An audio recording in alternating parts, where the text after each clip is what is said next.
বাংলাদেশ সৃষ্টি হয়েছিল গণতন্ত্রের জন্য। পাকিস্তানের অবকাঠামোর ভিতরে গণতন্ত্র হতে পারে না, তৎকালীন পূর্ব পাকিস্তানের মানুষ সেটা বিশ্বাস করেছিল বলেই তারা গণতন্ত্রের আন্দোলনে নেমেছিল।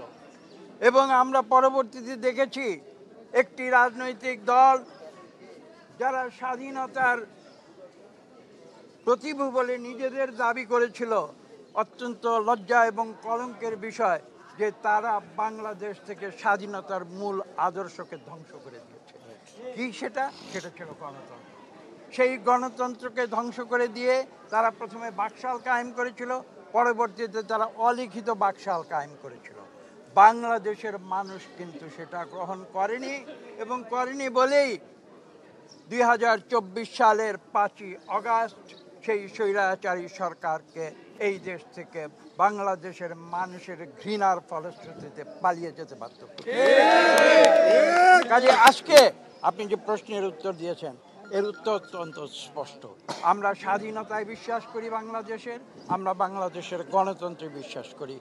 কাজে আজকে আমরা গণতন্ত্রের জন্য কাজ করে যাচ্ছি এবং সেই গণতন্ত্রকে বাংলাদেশে ফিরিয়ে আনতে। কথা যতই বলুন না কেন, তারা ক্ষমতা দেখাতে পারে কিন্তু তারা কোনোদিন মানুষের ভালোবাসা পায় না। এবং সেই কারণেই আমরা বিএনপি, আপনারা জানেন আমরা প্রতিহিংসায় বিশ্বাস করি না, আমরা প্রতিহিংসার রাজনীতিতে আমরা বিশ্বাস করি না। এবং সেই কারণেই কিন্তু আমরা বলেছি যে আমরা বাংলাদেশে সকলের স্বাধীনতা চাই, কথা বলার স্বাধীনতা চাই, মিডিয়ার স্বাধীনতা চাই। আজকে আপনারা আমাকে প্রশ্ন করছেন, আমি যদি আজকে আপনাদের পাল্টা প্রশ্ন করি, বিগত 15 বছরে কি আপনাদের কথা বলার স্বাধীনতা ছিল? না। তাহলে আজকে আমরা বিএনপি আমরা দেশে গণতন্ত্র ফিরিয়ে আনতে চাই যত দ্রুত সম্ভব, এবং আমরা চাই সেটা করতে একটি মাত্র, আমরা বলেছি একটি মাত্র পদ্ধতি রয়েছে, সেই পদ্ধতির নাম হচ্ছে সুষ্ঠু নিরপেক্ষ নির্বাচন। আমরা এই বাংলাদেশের পথে প্রান্তরে তৃণমূলে আমরা ঘুরে বেড়াই। আপনারা জানেন শহীদ প্রেসিডেন্ট জিয়াউর রহমানের একটি পদবি বাংলাদেশের মানুষ ভালোবেসে দিয়েছিল, সেই পদবীর নাম ছিল রাখাল রাজা।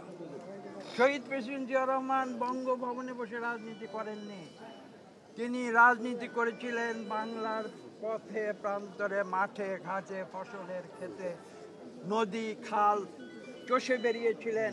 তিনি খাল খনন করেছিলেন কার জন্য? বাংলাদেশের তৃণমূলের মানুষের জন্য, গ্রামের মানুষের জন্য। এবং আমি একটু আগে উদাহরণ দিয়ে বলেছি, তিনি বাংলাদেশের এই যে দেশজ শিল্প, এই যে বাউল গান বলুন, পল্লীগীতি বলুন, তাকে রাষ্ট্রীয় পর্যায়ে প্রতিষ্ঠিত করার জন্য তিনি পদক্ষেপ নিয়েছিলেন। ইনশাল্লাহ এই বাউল গান